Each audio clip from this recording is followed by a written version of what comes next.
hypertension. And that's not well documented. So if somebody's hypertensive, they can be on NSAIDs for a short period of time. Use of NSAIDs for a long period of time could put the patient at risk. So keep that in mind. We have fast-acting NSAIDs now, the sodium-coated Advil are very good options. You can give this in the clinic to the patient because the absorption is very quick and it reaches peak plasma concentration in 30 minutes. So it's surprising. Here's the paper, but Andrew Moore, showing the standard tablet plasma concentrations over time on the top, and the sodium is the second line. And as you see the sodium concentration, it's much quicker and homogeneous. So if you want to get high concentration of NSAIDs, you can use the sodium-coated NSAIDs, very, very fast absorbers. How about in endo? Does it work in endodontics? This is your typical endodontic patient. This is a study by Asma Khan, and she was still at the University of North Carolina. And you see that this graph to your right shows the sodium in red having a much faster onset pain reduction in patients. So within 30 minutes, people are getting very, very good analgesia. So if you need a fast-acting NSAID, sodium, ibuprofen is the key. How about this? This is a very important key lesson for us, is that if you combine ibuprofen and Tylenol, you're going to achieve the highest analgesia that you can achieve in an endodontic patient. This is the study that looked into this. You have in red unfortunate people that got a sugar pill, placebo. That's a bad day when you go for root canal and you get a sugar pill to take home. Not very nice. But the ones that had ibuprofen have analgesia. The ones that had ibuprofen and Tylenol, paracetamol, complete analgesia within 8 hours. So what is that we recommend? We recommend that for severe pain, combine ibuprofen and paracetamol together. They can be taken together or alternate, as long as both drugs are being taken. And this is an extracted third molar model here. And you see complicated graph, but I would like to point out to you that this graph shows the amount or the incidence of analgesia. And the bottom line there is placebo. So these poor people had a third molar extracted and took a sugar pill. So of course they got no analgesia. The top one is ibuprofen and paracetamol. So that's the highest analgesia you can get. About opioids, I know that this is very not popular here in Saudi. It's a problem in the United States. Too many opioids are prescribed, and now we have an opioid epidemic there. How does it work? It works in a more mu opioid receptor, which depresses, mainly works in the central nervous system. Has very little to no effect peripherally. So it's a centrally depressing drug. It has a lot of side effects such as tolerance, dependence, addiction, even increased sensitivity to pain if you use for very long. We have now evidence that people that have been on opioids for very long, they actually are sensitized to pain because of this drug. Causes constipation, drowsiness, tremendous amount of problems. But is it good for endo? No. That's ibuprofen, being very analgesic in blue, and you have codeine in white down there. Codeine is so bad that doesn't even differentiate itself from placebo. So basically, this drug allows some people to cope better because they're dissociated state of mind, but it's not a good analgesic. So there's not a very strong rationale for using this. About non-opioid drugs. Acetaminophen, paracetamol, comes in all different flavors. They add paracetamol to syrup, to anything. And that causes problems because people don't think it's different. and they take several of these together. And we have cases of basically liver damage in the United States because they're taking too much of the paracetamol. It's relatively weak analgesic compared to ibuprofen, but it's good anti-fever, very poor anti-inflammatory. It has almost no anti-inflammatory effect. The mechanism of action is mainly in the brain, not periphery. Is the leading cause of liver failure in the United States? Paracetamol, number one for liver failure. And unintentional overdose is common. And the problem with this is that people that are with liver damage and they take this, such as alcoholics and malnourished individuals, they are at risk for developing liver damage with acetaminophen or paracetamol. Another drug that I'd like to talk to you is tramadol. Tramadol is a very interesting drug. It's a drug that is not popular with endodontists. I don't know why. It should be, because it's a very good option. It's a drug that has two mechanisms of actions, so I think of it as a snake with two heads. That's my analogy for it. It's a weak opioid, has one side that is a mu opioid agonist, and the other one is antidepressant. So it's a drug that, by being an antidepressant, basically activates the descending inhibitory pathways in the central nervous system. Those pathways are serotonergic pathways in the brain, and they inhibit the pain transmission. So this is a drug that has low abuse potential compared to the regular opioids, good analgesic, and it can be well tolerated by many patients. So it's one to think and keep in mind. How about antibiotics? I assume this is no different than in the United States, that we prescribe too many antibiotics. A lot of times when it's not needed.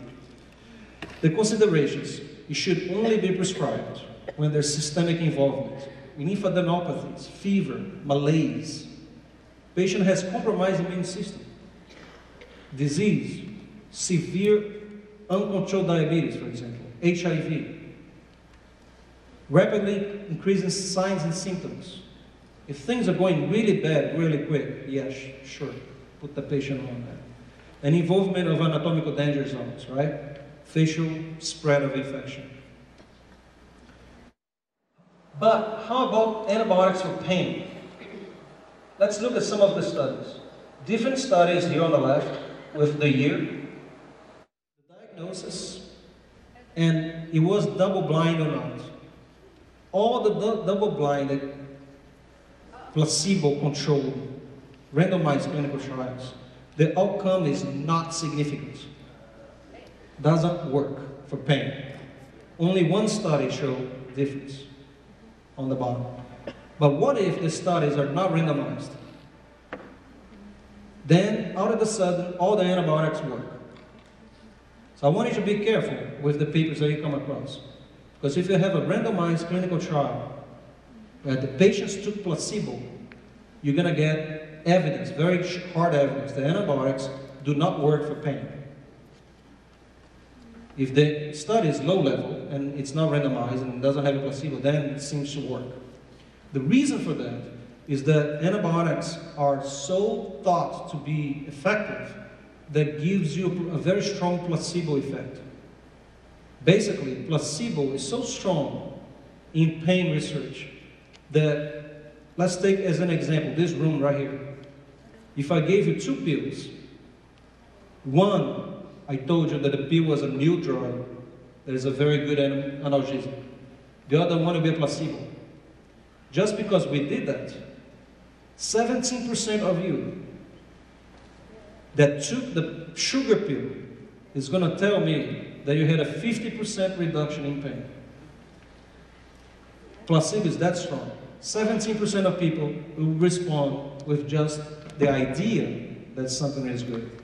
So there's this idea that antibiotics is very effective. So when they take it, they're going to tell you, doctor, the antibiotics make the difference. I'm so much better. It's placebo. In fact, if you gave naloxone, which is an opioid antagonist, you can block it. And it has been proven scientifically too. You give naloxone, you block the placebo effect because what's driving it are endogenous opioids. So keep that in mind. It's an important take-home message. So, another study, meta-analysis, now in abscess. This is acute apical abscess, swelling, pain. 35 relevant studies, 8 were randomized clinical trials, absence of infection, not significant. It didn't make a difference. Absence of pain, odds ratio, not significant. Didn't work. Drain abscess via pulpectomy in IND, yes. Antibiotics, no benefit for acute apical abscess. What is best for acute apical abscess? I'm talking about intraoral swelling, IND, and pulpal debridement. That's what makes a difference. Only when there's systemic complications, obviously. The patient has lymphadenopathies, the lymph nodes are swollen, fever, yes, absolutely. How about this one? 40 patients, irreversible pulpitis, even worse. Why prescribe antibiotics for irreversible pulpitis? Penicillin, what happens? No effect whatsoever. No effect, as expected, so it doesn't work. The better and the ugly, 150 million antibiotics are prescribed in the United States. 50 million pounds of drugs in the US. About 15 million of that is used in animals, and then we eat the meat of the animals, treated with antibiotics. So now we eating the drug. And if we develop resistance, now we have people dying from antibiotic resistance in hospitals. There are no drugs that can do this. The latest vancomycin can be used. It's about $500 for a little vial of that drug. And not everybody's responding to that either. So it's a big problem. And we are part of the problem because we prescribe 10% of all the antibiotics. And endodontists report writing as many as 80 prescriptions a week. It's a lot. For one person, that's a lot. So antibiotics are not needed in healthy patients. No, symptomatic pulpitis, don't do that. Acute apical periodontitis, not really. Drain and sinus tract, absolutely not. Localized swelling without systemic involvement, there's no need. And after endodontic surgical procedures, no need. But now that I heard that it makes some flaps heal better, I might do in certain cases. I'll keep that in mind. So what really works? What really works? What really works is correct diagnosis, definitive treatment, and appropriate drugs. That's what really works. Meta-analysis, looking at all the different studies in endodontics. What is the conclusion? NSAIDs, number 1. Paracetamol, number 2. Steroid can be used. Opioids, zero effectiveness of opioids. Okay? So these meta-analysis, looking at all the clinical trials, point to NSAIDs. If the patient has contraindication, paracetamol. So I'm going to leave you with a flexible analgesic strategy here. That's what we call it, the UT flexible prescription plan. We don't treat everybody the same. We look at the pain level. If it's low, we start with ibuprofen, 200 to 400 milligrams. If it's moderate, we combine ibuprofen and paracetamol. It's very severe. We go from that to perhaps taking away the paracetamol and adding tramadol. And obviously for the patients that are contraindicated and says we do acetaminophen, increasing doses, combined with tramadol. Why not just give the highest amount that we can? It's bad clinical practice. Because if they call you saying, I'm still hurting, what are you going to do? So basically, we give what is appropriate. If they call you, you go one step above that. It gives the patient reassurance that you are there for them. Shukran.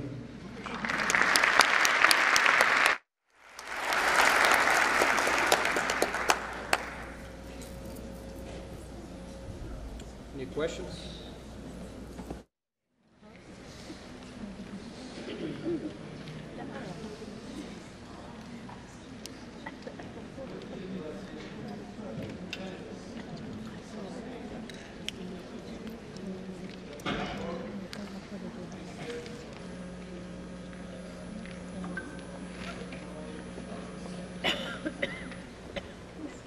Okay, I'll repeat the question. Since there's a legalization of cannabis in the United States, in certain states, not the whole United States, that we might have shortage in research related to cannabis being used as a pain management regimen.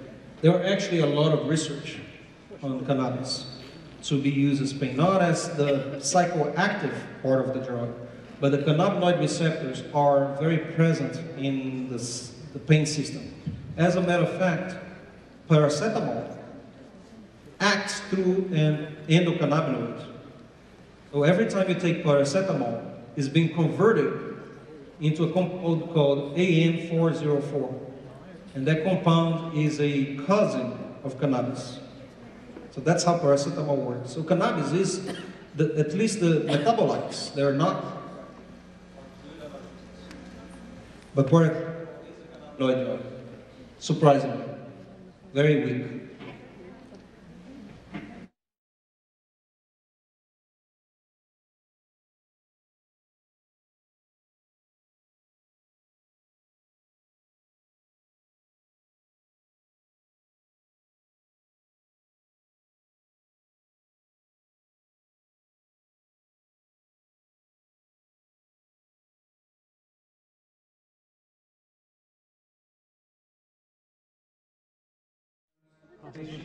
If I have a patient that has an immune compromised system, I'm not going to prescribe steroids. Or what we do often in our program is we give steroids intramuscularly or intraorally.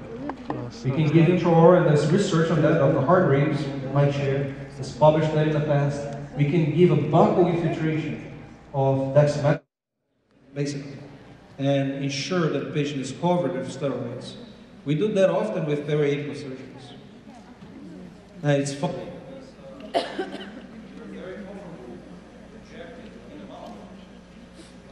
We inject the arm.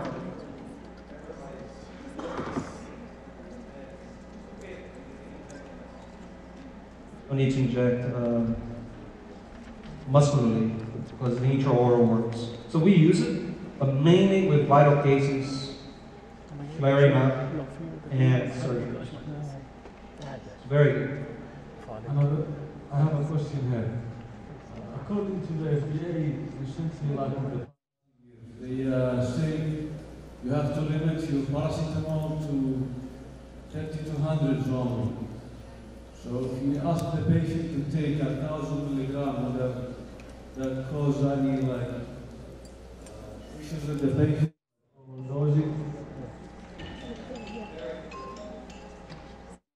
I don't know why this is failing, but it might be better. Yeah. No, it's on, but it's better. Good question. We don't have a problem taking 1,000, up to 1,000, because it's only for 2 to 3 days. Duration is an issue too. They're not going to overdose in 3 days. And also, it's a recommendation. It's not a mandation. So we still prescribe 1,000 if needed, up to 3 days. Okay? So it's not going to be a problem.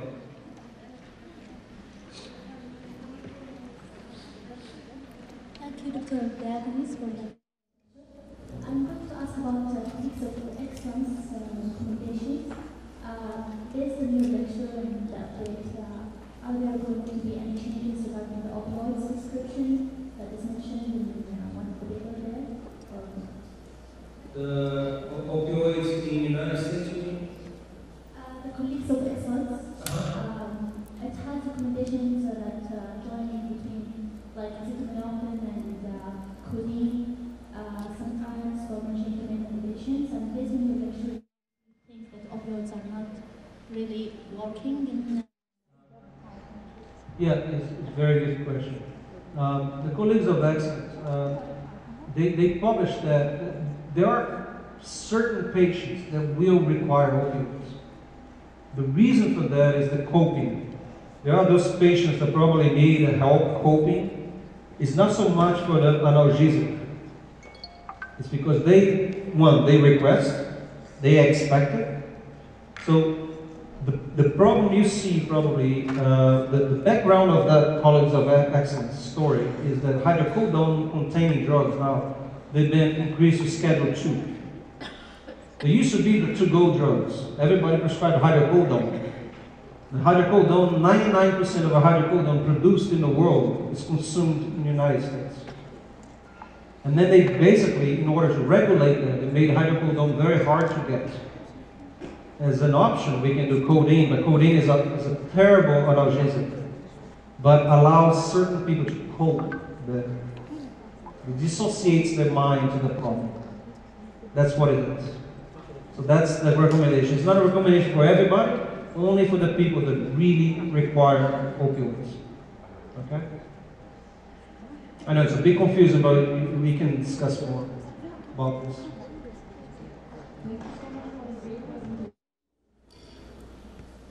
Yes. Thank you so much for a great presentation. I certainly learned quite a few things today. I'm confused regarding a number of researches that you discussed. You said that, especially in the research where the combination of two medicines were being given to the patients, there was a group of patients that only received placebo after third order reaction. I just want to know your ideas regarding the ethical issues concerning this. Do you think it's ethical to give a placebo for extractions and for hallucinogenic pain? The ethical dilemma there is that without a placebo, it's hard to really make a meaningful assumption here. It's considered in some institutions in the United States ethical to have a placebo. What you don't know is that those studies have a rescue regimen. Let's say if somebody reports moderate to severe pain, they can receive medication. So basically, it's considered a failure, but they have rescue medication. They don't hurt, they don't stay home in pain. They get rescue. So, you think that if we are to initiate research, we should have a rescue plan? Yes. So how many hours giving both placebo and when we can initiate the rescue plan? About 6 hours. Yeah. Thank you. You're very welcome. Your question, by the way, is very important because one of the problems with endodontic studies is that we're so good at reducing pain that you have a flooring effect. Basically, if you don't give a placebo, you don't know if the drug is working just because the endo worked so well. And everybody's like, they go from 8 to 2. Now you just want to differentiate who does a little better. And if you don't have a placebo, then it's pointless. So endodontic studies without placebo, I don't even look at them. Hi. Hello. Over here. Okay. Thanks for the very informative and amazing presentation. I have two questions. The first question is, you were talking about when you're scraping the lesion and pain, can't we inject the lesion directly while doing that, the granulation tissue? That's the first question. And the second question is, you said that Lactaid has been removed from stores in the US. We used to give it 1 hour prior to surgery because it has less bleeding effect. And one of the problems we have in Saudi, we don't have 1/50. And so there's a lot of bleeding during surgery. And so what other pain, because as you know, ibuprofen would cause a lot of bleeding. And there is no 1/50, so the field is very hard to operate on. So what other medication do you give as pre-surgical pain? Well, the evidence on ibuprofen causing more bleeding is really, really weak. We still pre-medicate our patients with ibuprofen. The most important thing is local measures.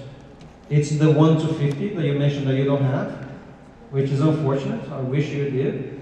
And epinephrine pellets, bracelets, to apply local measures. Ferric sulfate, I'm sure Dr. Von Arx will talk about different ways of controlling bleeding during surgery tomorrow. But we still medicate our patients with ibuprofen. So you still give ibuprofen an hour prior and one night before, or? Yes, ma'am? It's not a problem. It's not going to cause anything. Injecting the lesion, you can. It's just not very effective because the solution basically just bathes the lesion. What we do, we fill the osteotomy site with the local anesthetic and we put a bracelet, epinephrine soaked pellet in there, and you hold it for 5 minutes. And we try to give pellet injections too. Thank you. You're welcome. Thank you very much. Thank you. For the man coming here.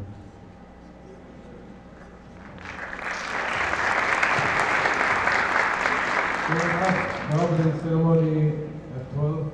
If you like, you have break for 10 minutes. You can go and come back. Thank you.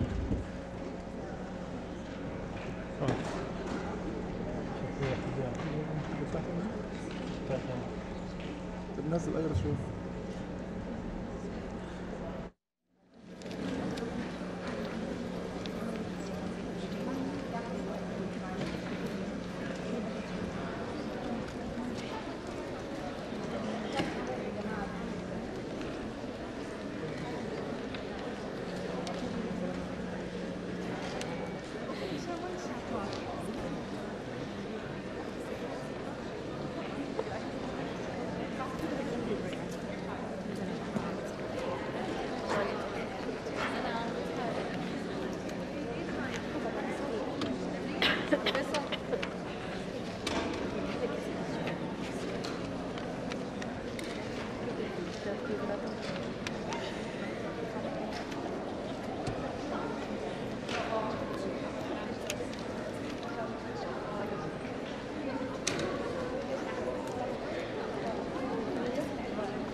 خلاص خلاص حاخذ على فوق على فوق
بسم الله والصلاة والسلام على أشرف الأنبياء والمرسلين نبينا محمد وعلى آله وصحبه أجمعين.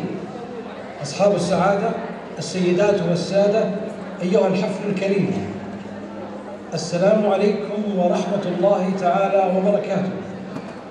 ونرحب بكم على أجمل ترحيب في حفل افتتاح المؤتمر العالمي الثامن للجمعية السعودية لعلاج جذور وأعصاب الأسنان، والثاني لكلية طب الأسنان بجامعة الأميرة نورة بنت عبد الرحمن. الآن السلام الملكي، The National Anthem.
Can you increase the sound, please?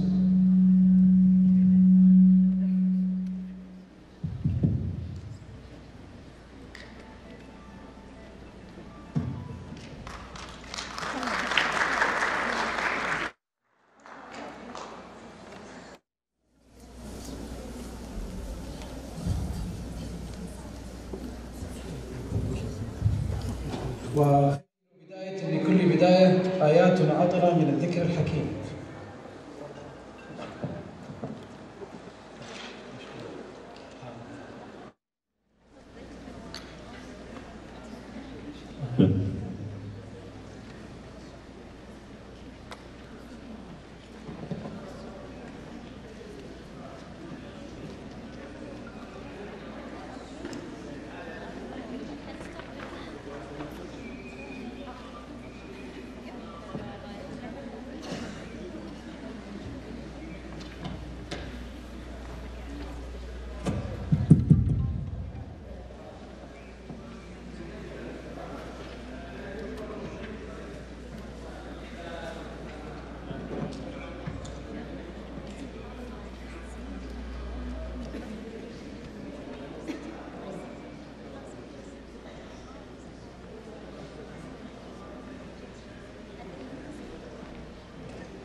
صدق الله العظيم. أما الآن كلمة سعادة عميد كلية الطب الأسنان الأستاذة الدكتورة حنان باطل، فلتتفضل مشكورة.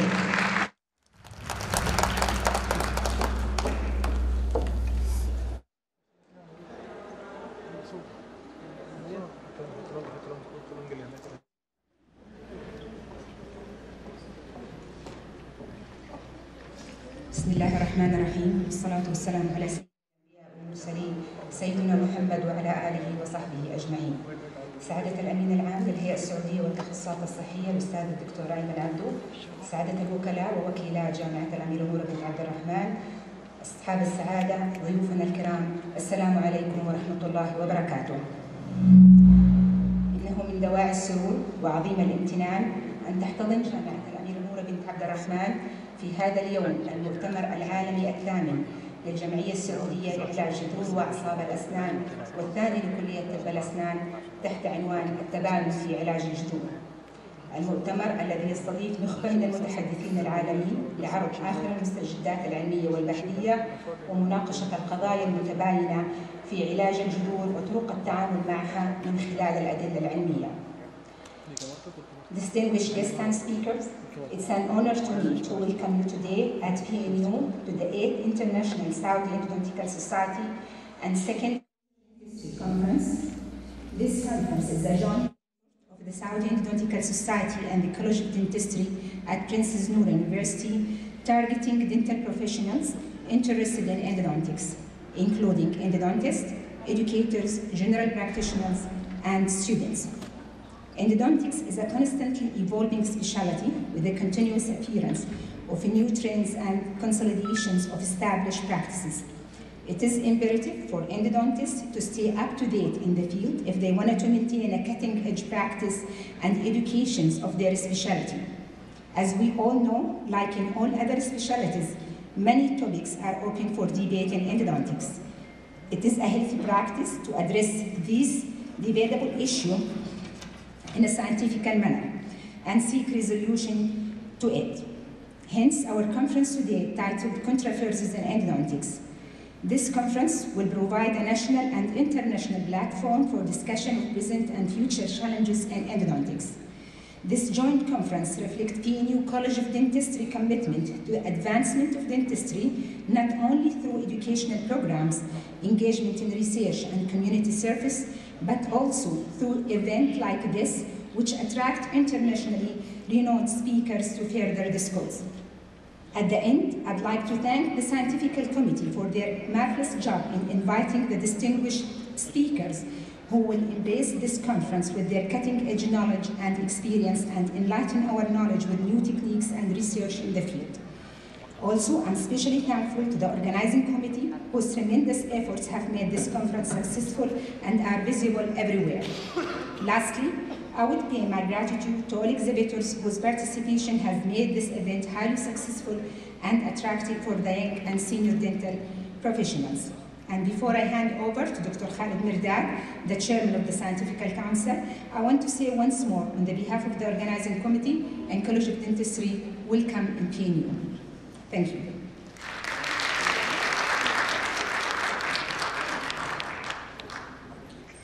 شكرا لسعادة الدكتورة حنان البلطو عميدة كلية طب الأسنان. أما الآن كلمة سعادة رئيس المجلس العلمي الدكتور خالد مرداد.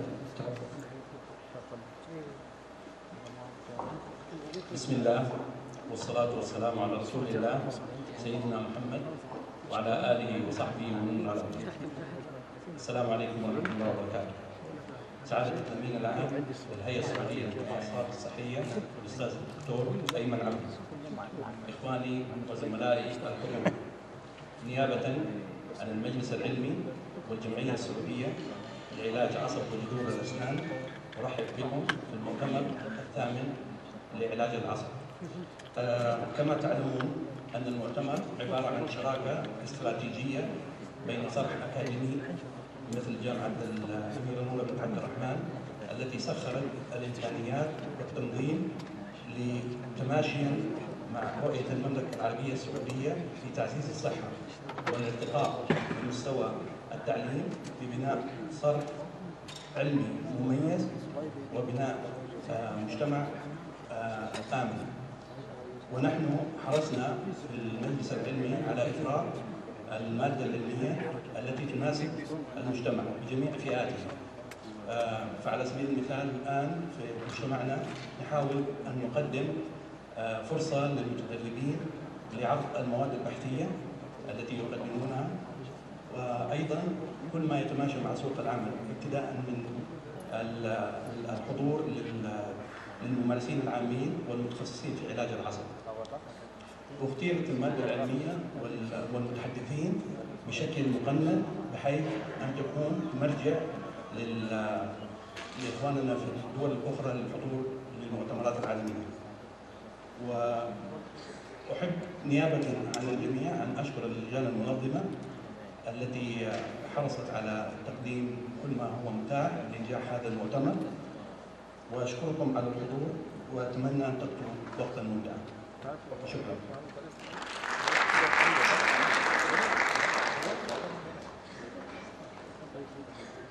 شكرا دكتور خالد. أما الآن كلمة سعادة رئيس الجمعية السعودية لعلاج جذور وأعصاب الأسنان الدكتور عبد الله الشريف.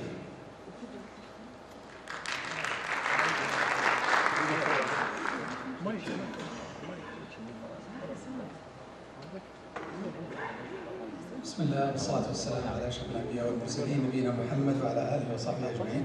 السلام عليكم ورحمة الله وبركاته. سعادة الأستاذ الدكتور أيمن عبد، حضرات الشباب، زملائنا الحضور. Our dear guest speakers, I will go and I will not stick to the formal speech. I would try to deviate from the main canal, okay, to go to the accessories. And actually, I would start with the story come to me. You know that today's social media, they provide a lot of information, good and bad. The good things is better and Allah. I got a story about somebody, he did a study, okay, and he took the percentage of everything and put it in 100 only. Like for example, the population of the world, he put it in 100 and he divided where from Asia, from Africa, all that. What's interesting for us here, that he found in his study, only 7% those people, if we calculate it around the world, is getting the high education. So all the people here, and we are only 7% from the whole world. This is really, really very percentage. This means that the education, either undergrad or postgrad education, is very, very limited, 7%. This means that the rest, they did not get the chance. So I'm sure that all the people in this room, they are lucky to get at least undergrad or postgrad study. This is my introduction to what I'm going to say, is that since we are lucky, we established in our country here a good really base for the education, and we are honored to have our actually teachers attending here, and I'm grateful for Abdullah Shamri. He is one of the founders of dentistry here in our society, and also all the rest I cannot name them because they are a lot and they are really heroes and pioneers here, and they don't wait for me to nominate them because they nominate themselves.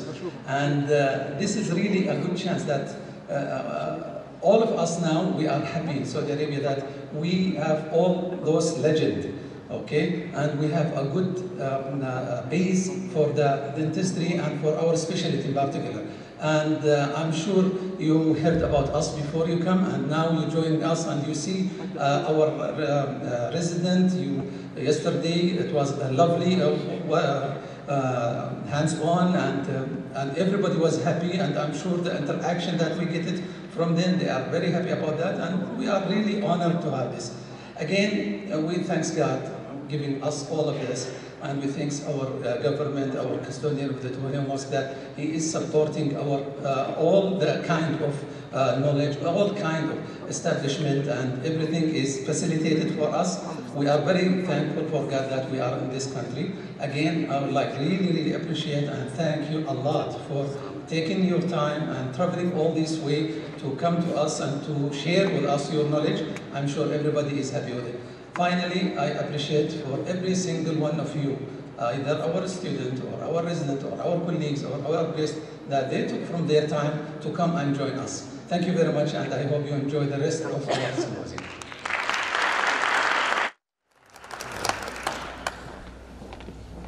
شكرا دكتور عبد الله. كلمة سعادتي اللي هي السعودية للتخصصات الصحية الأستاذ الدكتور أيمن بن أسامة، فليتفضل مشكورا.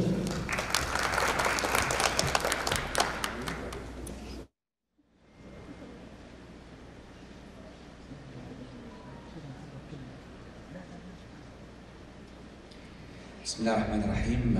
السلام عليكم ورحمة الله وبركاته. حياكم الله جميعا. متردد اتكلم بالعربي ولا بالانجليزي، بس try to mix Arabic and English. شرف كبير جدا أشارككم مشاركة متواضعة في هذا المؤتمر.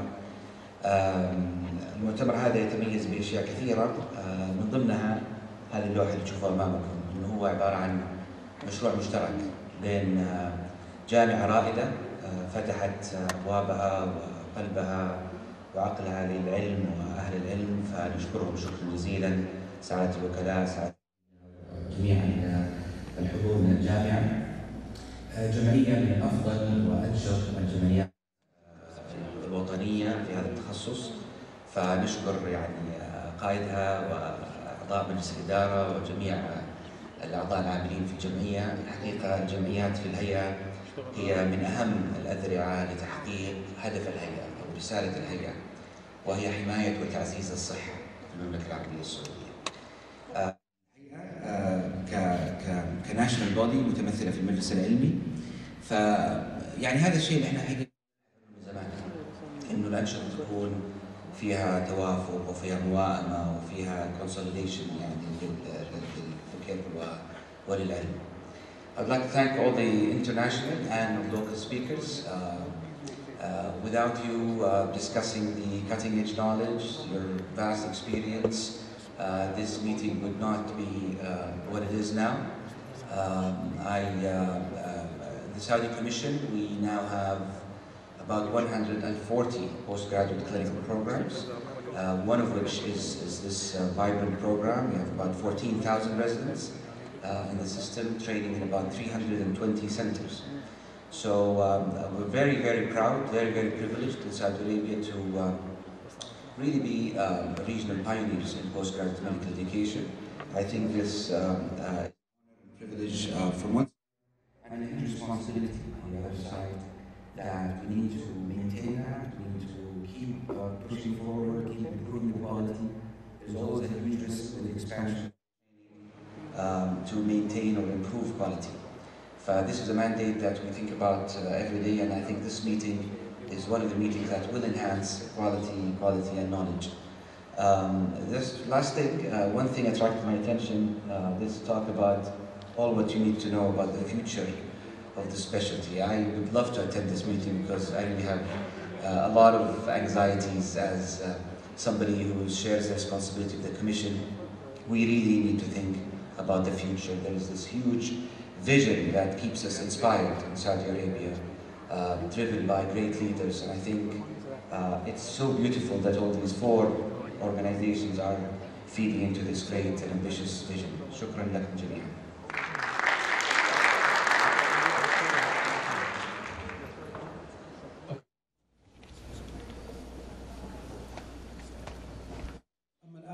فالتكريم للمتحدثين المؤتمر.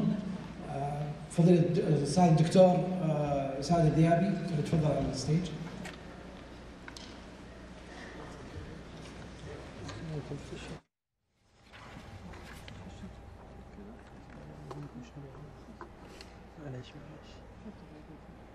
We'd like to honor the speakers for their participation. We'd like to call Dr. Thomas Manarks, please, on the stage.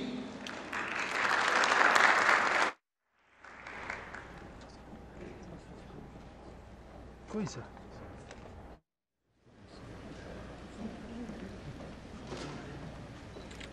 You're welcome.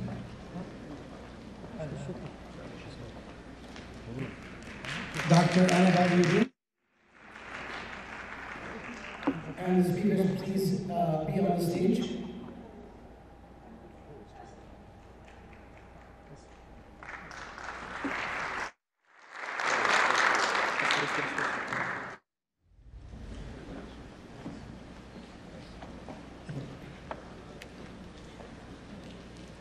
Dr. Domenico Ricucci.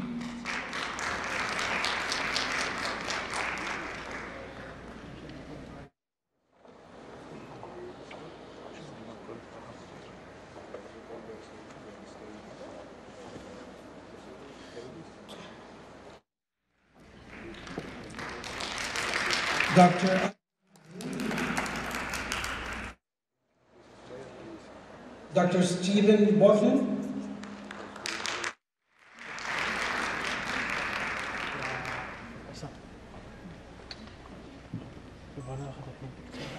Dr. Oscar Sigurdsson.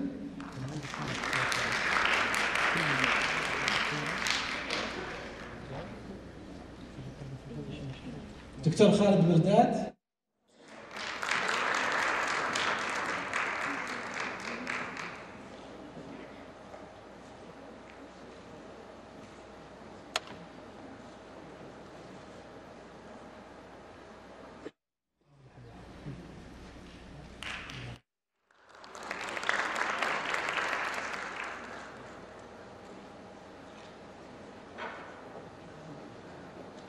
أخيراً وليس آخراً دكتور عبد الله الشريف.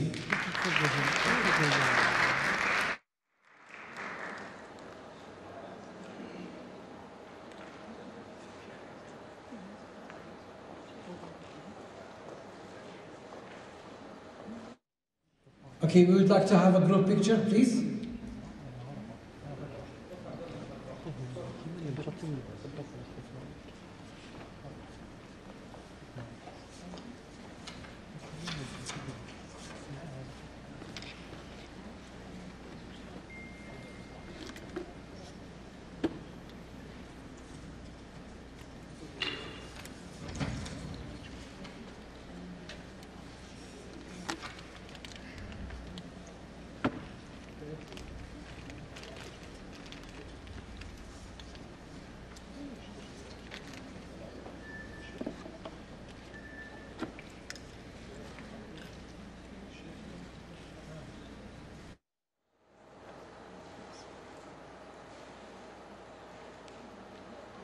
شكرا لكم ونتمنى لهذا المؤتمر كل التوفيق والسداد. أما الآن يسعدنا أن هناك مأدبة غداء، نرجو من الأخوة الكرام التوجه إلى القاعة. شكرا لكم وإلى اللقاء.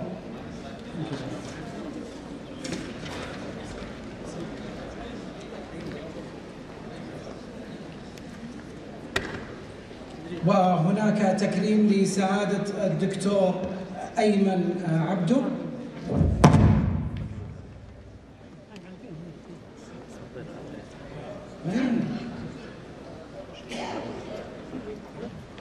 شكرا لسعادة الدكتور أيمن، الدكتور أيمن بن أسعد عبدو لحضور هذا المؤتمر وتفضل بإلقاء هذه الكلمة.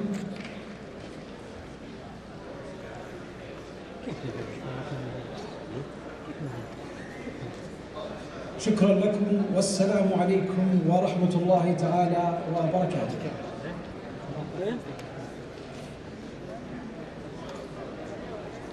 الكاميرا معك صح؟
أشوفها من هنا معروف وجهها كان هنا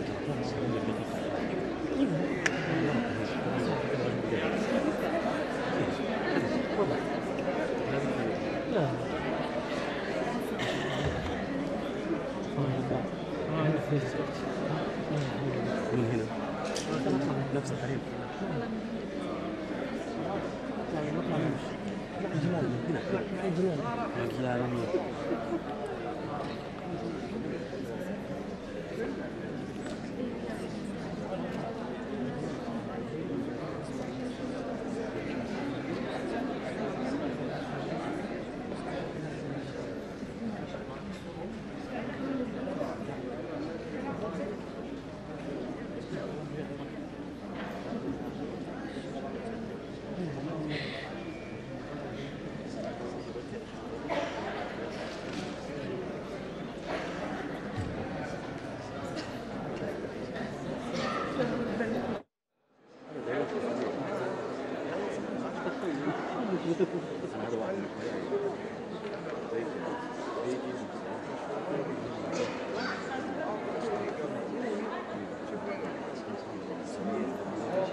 Where they choose the run, that's why the use must.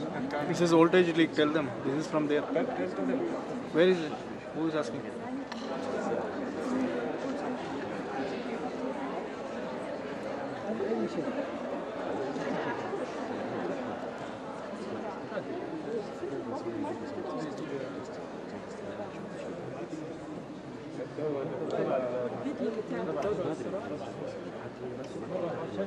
لأن هنا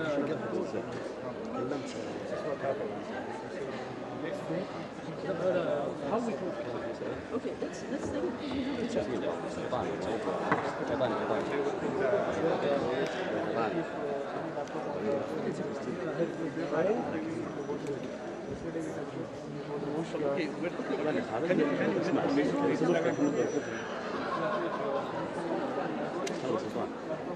We need to fix it. We need to come and fix it because he claimed that he doesn't work. So he said he won't put the mic in front of the. ما ادري انا واقف فوق في الكنترول. هم طلعوا الحين طلعوا وانا شفت معهم انت قلت الغداء وزي كذا فقلت ما انا دارس معهم الغداء.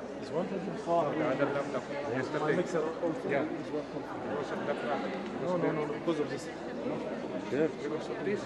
ونبغى نشوف شو الموضوع. اذا انا ما يفرق معني بيوزع ابغى احد يوصل لي العمل كويس فهمت؟ بس نفس الوقت ما ابغى تكاليف زياده. كم مثلا لو يشتغل عندكم الاستوديو انت الاستوديو ولا بس هي عبود لازم اعطيه خبر ونشوف وش اللي بس عبود وانت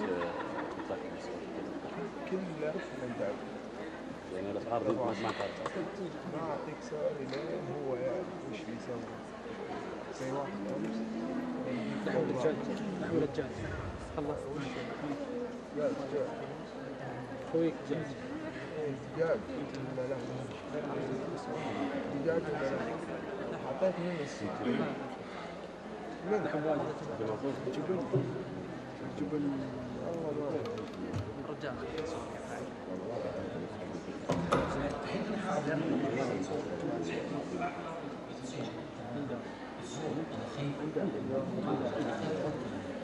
يا صاحبي لك عندك اذا كان سياره قال بعطيك ترى هذه السياره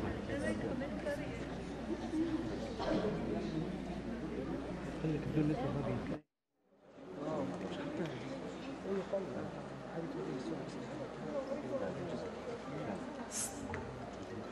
يعني ميد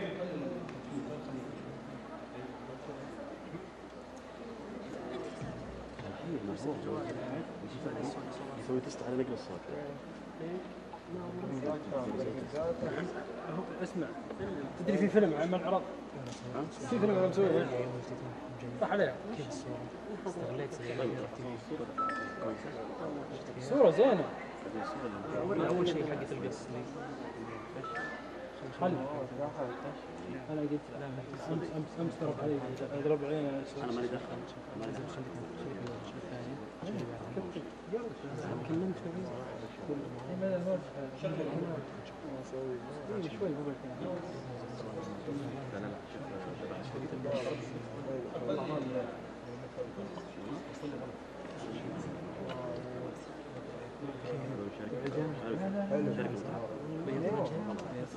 حبيبي احنا احيانا نقول شيء قبل ما اشوف وانا اعرف شو الموضوع.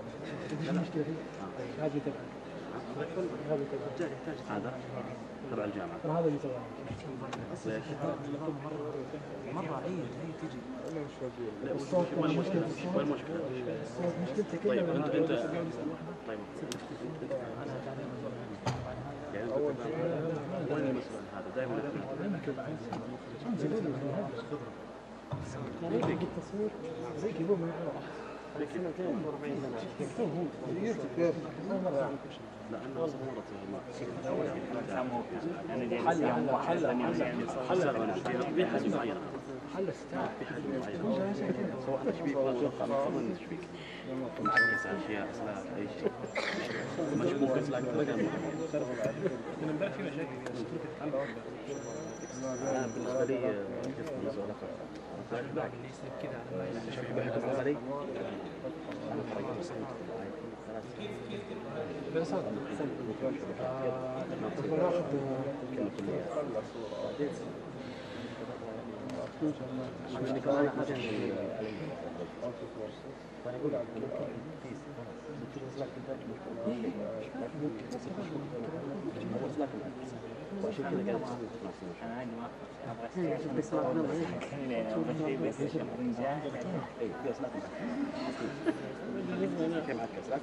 اي لان عنده فيديو شوف الفيديو حقه يعرضه ما يصور الفيديو حقه السعوديه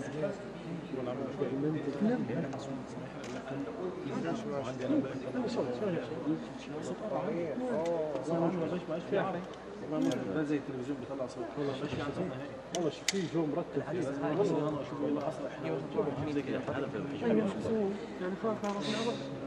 هذا بس كيف العرض بدون صوت؟ طبعا احنا هذه كلها والله بشتريها يعني الافلام هذه كلها شوف هذا الفيلم هذا شغلنا صح؟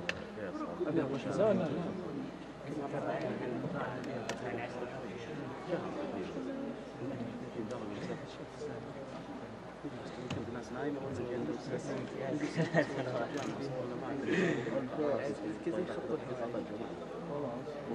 لا لا جو عطني دقيقه بس بعضهم دكتورات المفروض يشتغل هنا تحس انت في شرط هذا شو الصوره بس يعني انا بهم ازيد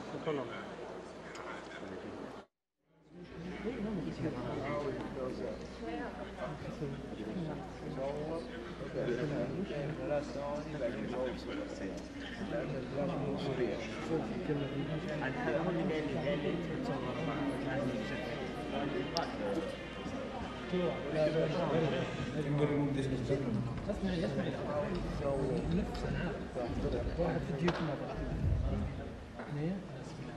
دكتور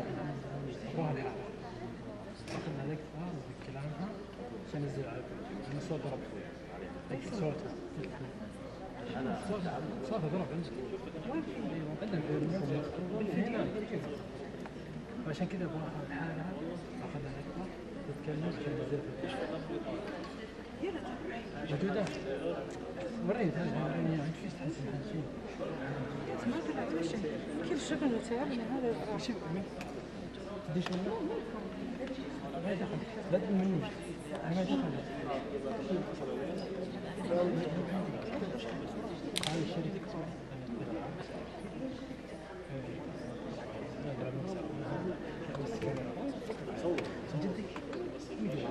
ما جبت شيء ما جبت شيء ذمة انت شركتي هو دور انا جايب له كم جايب له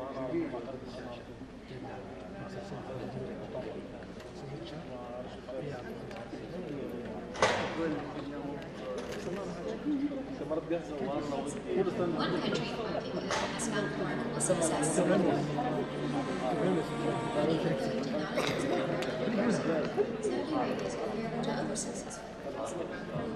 Fifth largest country in Asia. خليه هو يتكلم. لا هاتي عندي بس لا لا شأن معاه.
Major government provider and financial and healthcare services.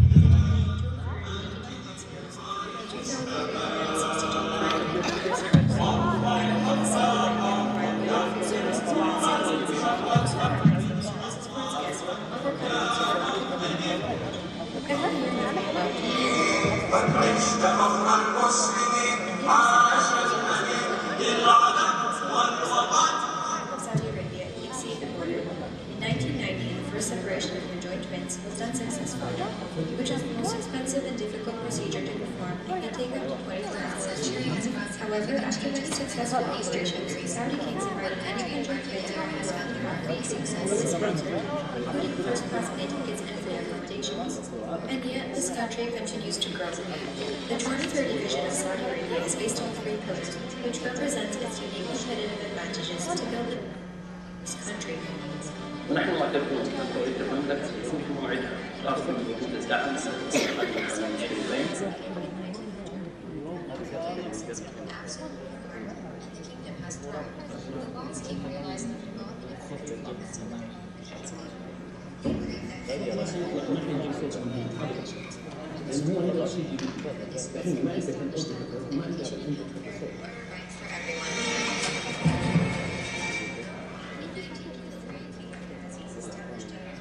At the time, the majority had community education which involved teaching at mosques or neighborhood tutors several times a week. In 1952, the number of schools reached 309. In 1953, the Ministry of Education. The last century has brought significant changes to many Middle Eastern countries. One country in particular has found remarkable success.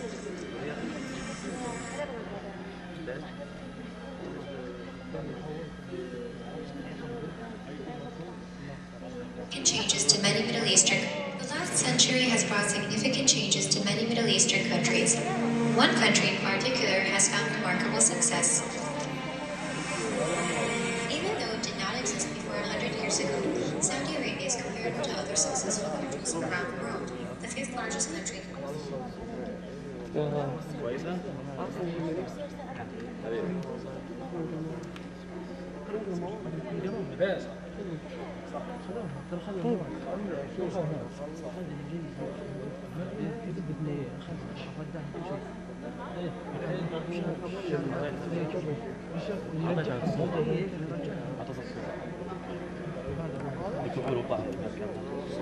ما صور عندك شيء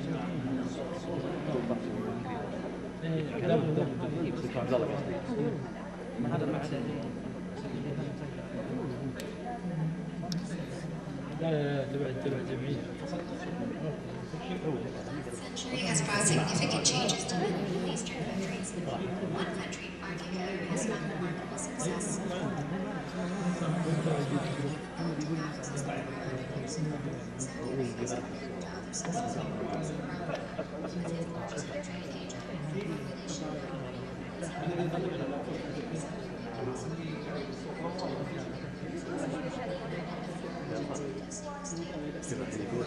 يقول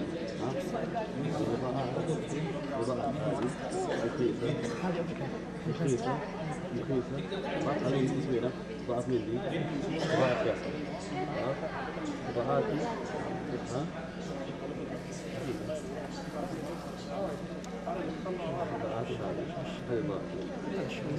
أنا قلت لك الوضع الأولى غيرتها أنت غيرت أنت مش حتى ما في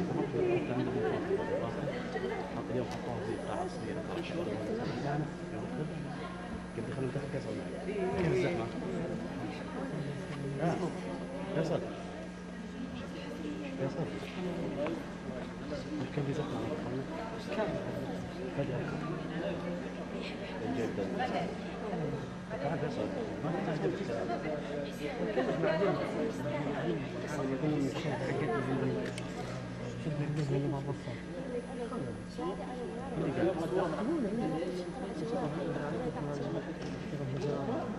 لا ما عليك مش دخل هشام في صوتي هشام يعطيكم الأداء هشام يخرج بدلكم السلك شغل صوتي لا انا شو اقول لك انا عندي الماده صح هشام مثلا انا هشام عندي الماده صح لا عندي الماده انا طيب انا شو اقول لك الحين انا عندي ماده انا هشام عندي ماده صح الماده سليمه طلع عليك انت قاعد تربط لان هذه خاصه فيك مي بخاصه فيك One country in particular has found remarkable success. Even though it did not exist before 100 years ago, Saudi Arabia is compared to other successful countries around the world, the 5th largest country in Asia, with a population around 31.7 million. The Kingdom of Saudi Arabia was founded in 1932 by King Abdulaziz. He united the 4 regions into a single state through a series of conquests beginning in 1902. Saudi Arabia has since been an absolute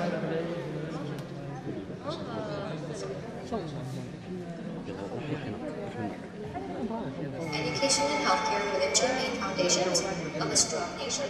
For this reason, he established that both education and healthcare are a right for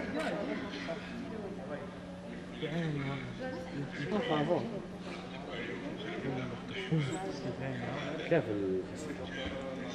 شوف فيصل حلو بس يا اخي وايد بلد حازم ورا على الزراير اخي شو اسمه الكلفي خلي عند الكلفي 4900 والله استاذ فيصل يسوي كل شيء خبره ترى هو اللي يعلمني ولا لا اصلا بلا ما افهم صدق ترى هذا الكلام كله عشان القرابه ولا غير القرابه يسحب علي ولا لا كل الصدق عادي كذا ما كل الصدق شنو ايش فيك يعني لو نصدق سلمني استاذ فيصل استاذ هذا شو خبرات قالوا فيه واحد ما هو فاصل لا لازم الصوت يا شباب ترى صوتكم ما ينفع تعالوا هنا شوي كمان لا يبقى على اليوتيوب على طول اي كلمه كده اي كلمه كده. لا وزع عزبت عندك شغل على الاساس الثاني بس المشكله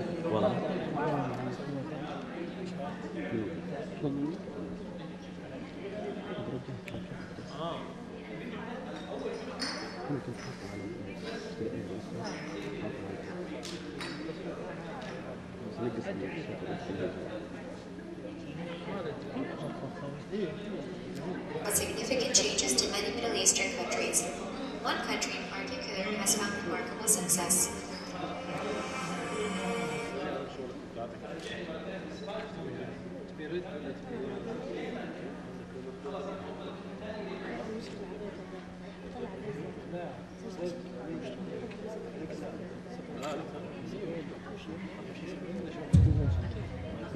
يا اخي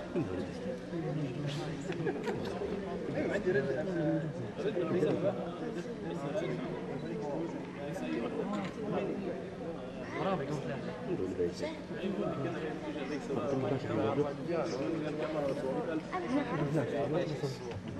والله ما كان يعلقنا بلا الاغراض وكل شيء بدون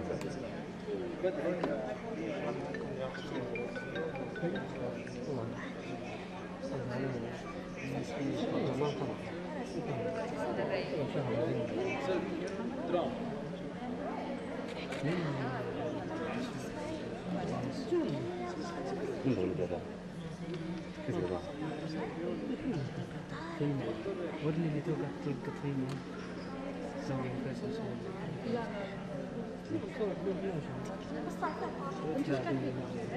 والله حلو رجال هذه مثل ده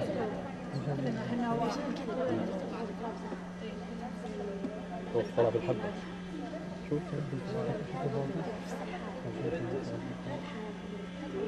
اي حبة كذا ترى نقدر نشيل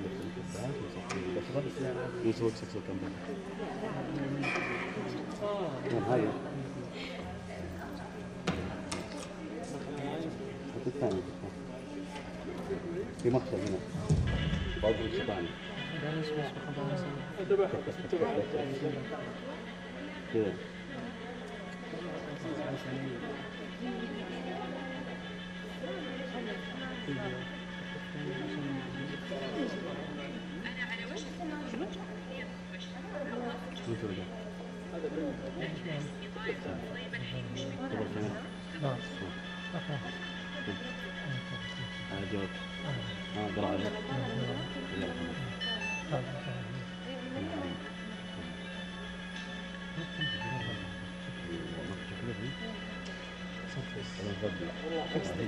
بس اعرف خارج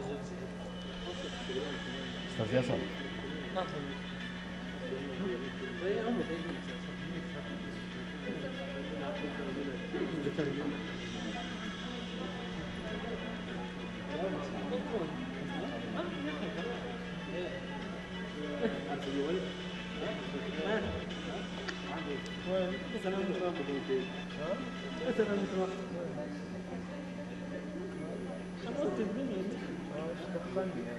يلا امشي. وين؟ في طعام. لبنان. جبل ساير. بيجيك الحين بيجيك طعام اسمه طعام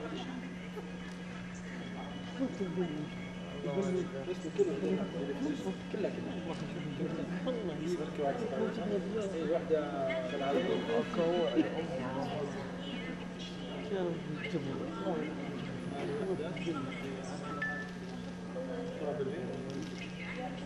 لا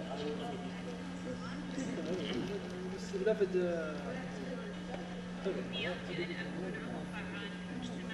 لا أكد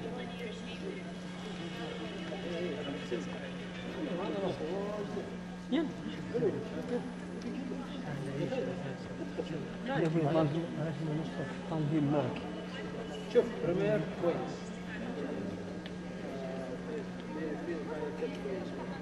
بس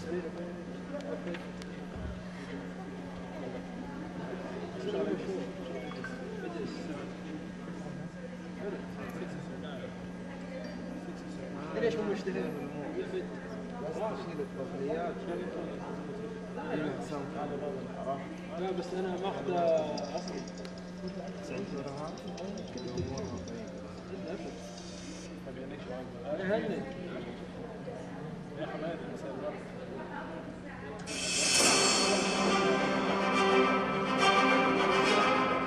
الحمد لله الآن في بلدنا من كل الكفاءات العلمية والأطباء اليوم خير مثال وطيبة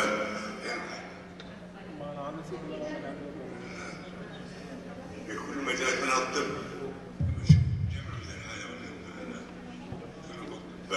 في خدمة وطنهم وشعبهم.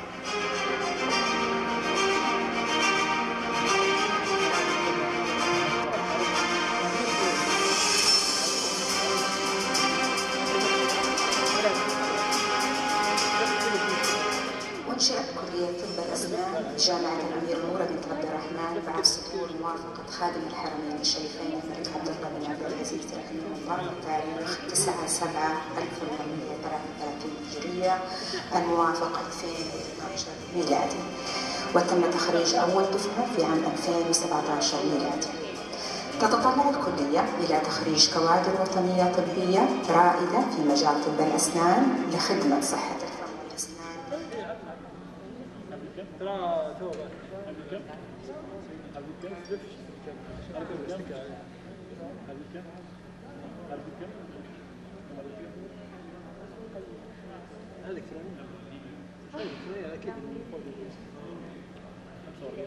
تشتغل على مثل البلد بس كده زي الوزن حركه بيه الميكس ده يعني الميكس كله ماشي يدعم الحاجه البيتزا كله يعني ممكن وحركات وتراكنج تاخر وصورتها ما وتراكنج بتحط عند ستة 20 تعمل ايه تعمل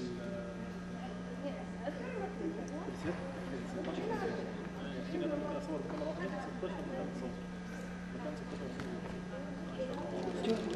ضغطه واحده بص الاوبشن ده اسمه كاميرا ده تفتح ده كده يطلع لك 16 مكان انت بتبقى مسيب كل وضع زي الراجل بتاع ضغطه واحده تجيب لك الفيديو ضغطه ثانيه تجيب لك الفيديو ضغطه ثانيه تجيب لك مش عارف في الحلقه من غير ما تحرك هذه كاميرا حلوه نيت حاجه جدا وين هو 45000 بس ما تنباعش ولا حد يشتريها ولا مين يشتري كاميرا زي كده لازم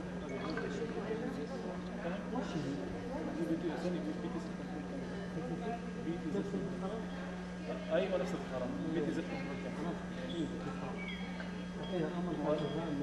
امر واحد يعني من اول تيجي هذا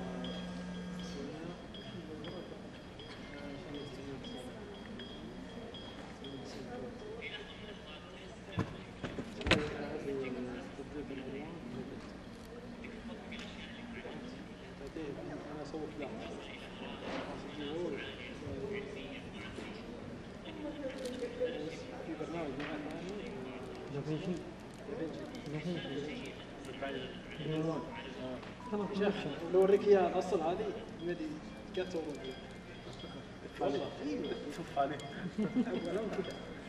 كذا طق خلاص والله العظيم الكاميرا هذه برسيت جاهز صح كده؟ ليش تو 5 انا بنفس ليش يقول لهم كل واحد كذا واختراع مش واحد يخدم ايوه اذا بدهم كل واحد اصعب حاجه وقت التصوير دي انك تصور كاميرا هذا لا شوف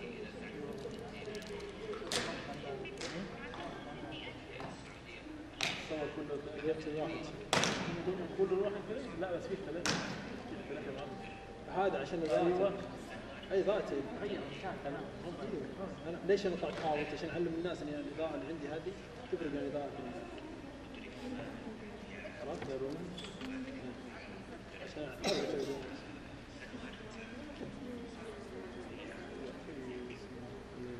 بقول لك تبي بروفيشنال بوريك شيء بروفيشنال اوريك داخلي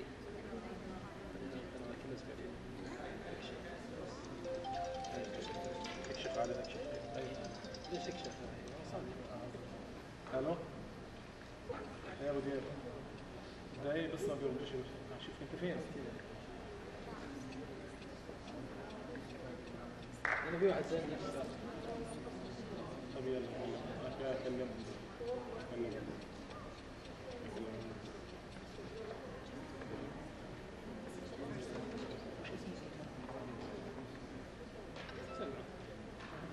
سامع ولا جميل؟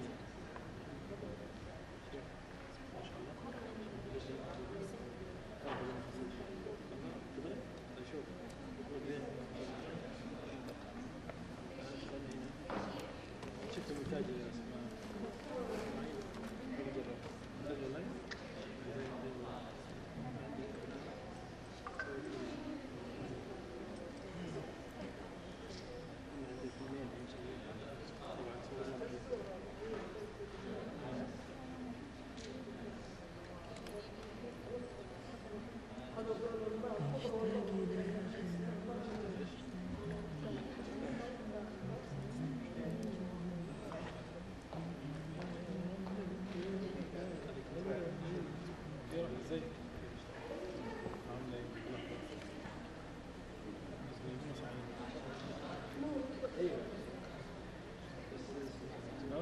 عشان دي عايز حاجه بتاعت محمد دي اخليه عندي رضا ولا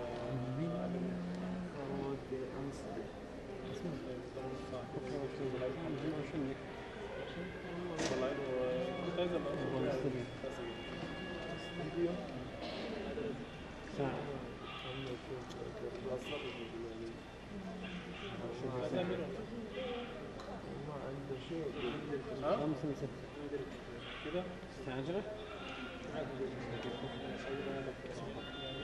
ما تبغى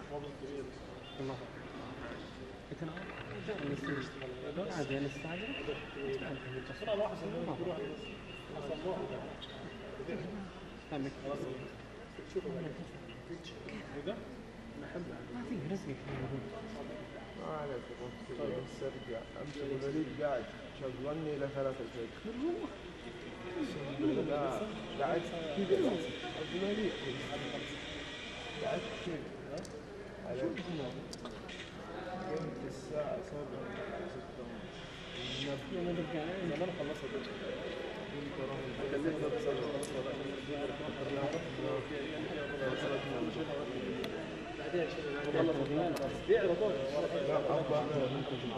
بعدين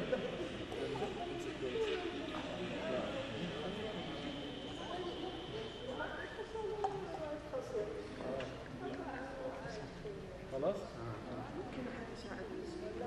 مشكلة أنا كنت تساعدوني ولا كمبيوتر حق عشان يثبت المحاضرة وين حقين الهاي تي؟ حقين الهاي تي وين هو؟ اللي تحت؟ هذا بلوك ايش في مشكلة؟ ايش في صوت روح؟ ايش مشكلة؟ ايش مشكلة؟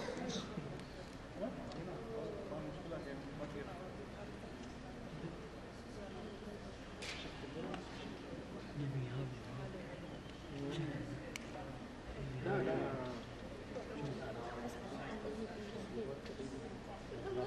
طلع الشغل ده هو اللي يمشي الشغل ما ركزتش معاه ده لا اسمعني يا سيدي انا يمكن بس اتحرك في البحرين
تصحى فيها تنام تصحى فيها حاجه جديده بالضبط ولا يعزف والله ولا ايه؟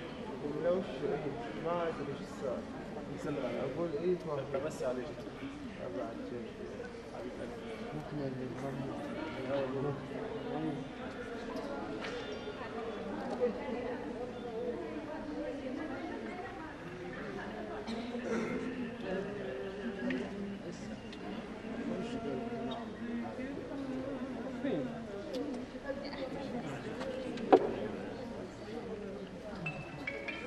يا وين؟ هنا وين؟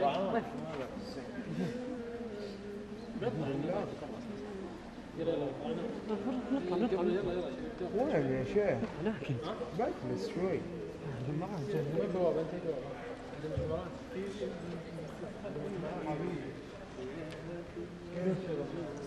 طيب توقف المواد طيب. يلا اسمع في جدول متى بيبدون من ورا. شوف الجدول. شوف بدوا والله خلي ريكورد شغل ريكورد.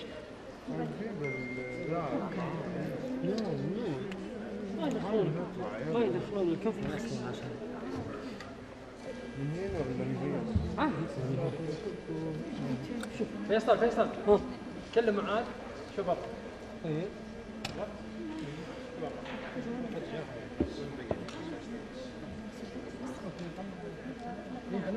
بس لا يطير حط على الغرام. اسمع المايك حقنا وين؟ تحت الحين انت موجود تحت.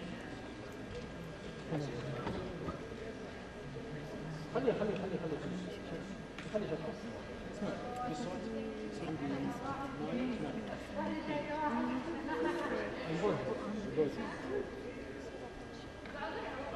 يعني هذا صوت من واصل عندك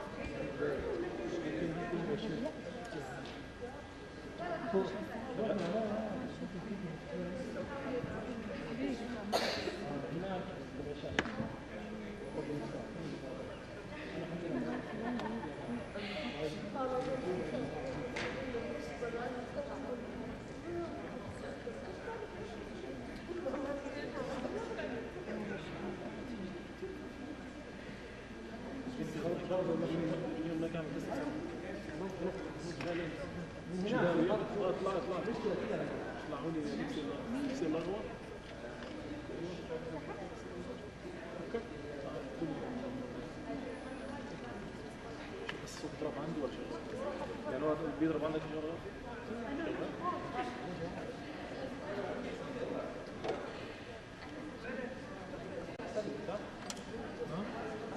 مش احسن يعني عايز اشوف الصوت عندي ضرب.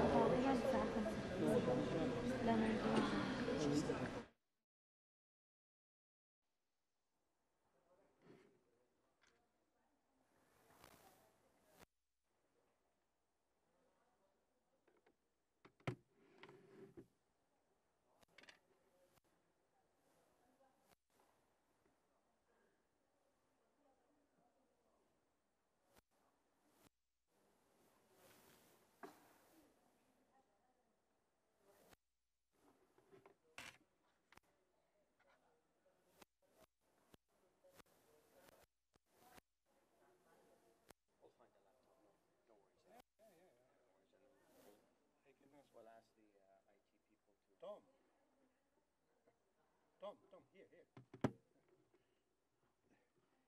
In case they don't buy. Test mic. Test mic. Test mic.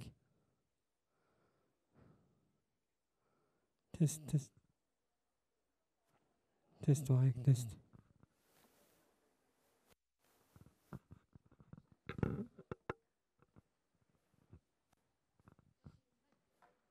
Test mic.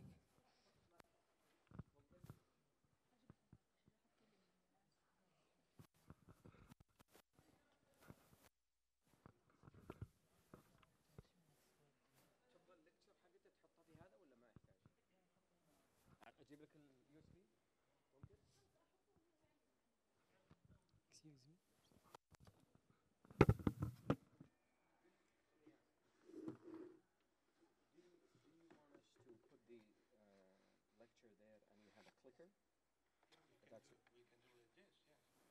So we can do like this. Why not? But we will bring a laptop. Do you need to use the laptop? No, a clicker is enough. Yeah. I'll take this one. Yeah, this one. I come with you. No, yeah. Just put your. It's only one file, or can you show? No, there are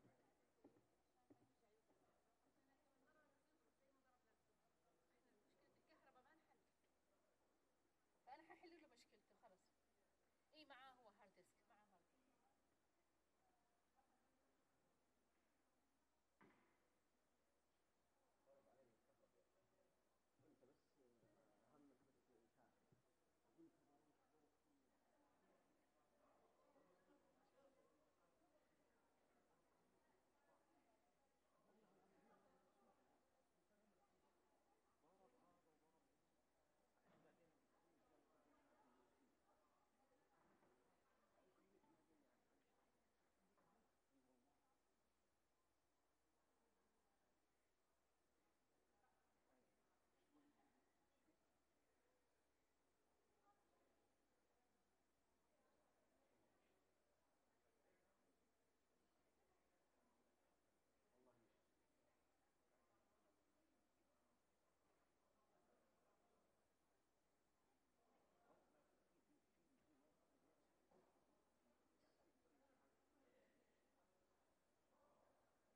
نعم.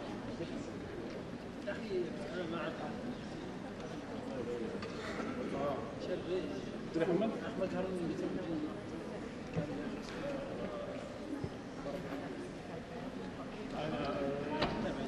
حوالي 90 العلاج.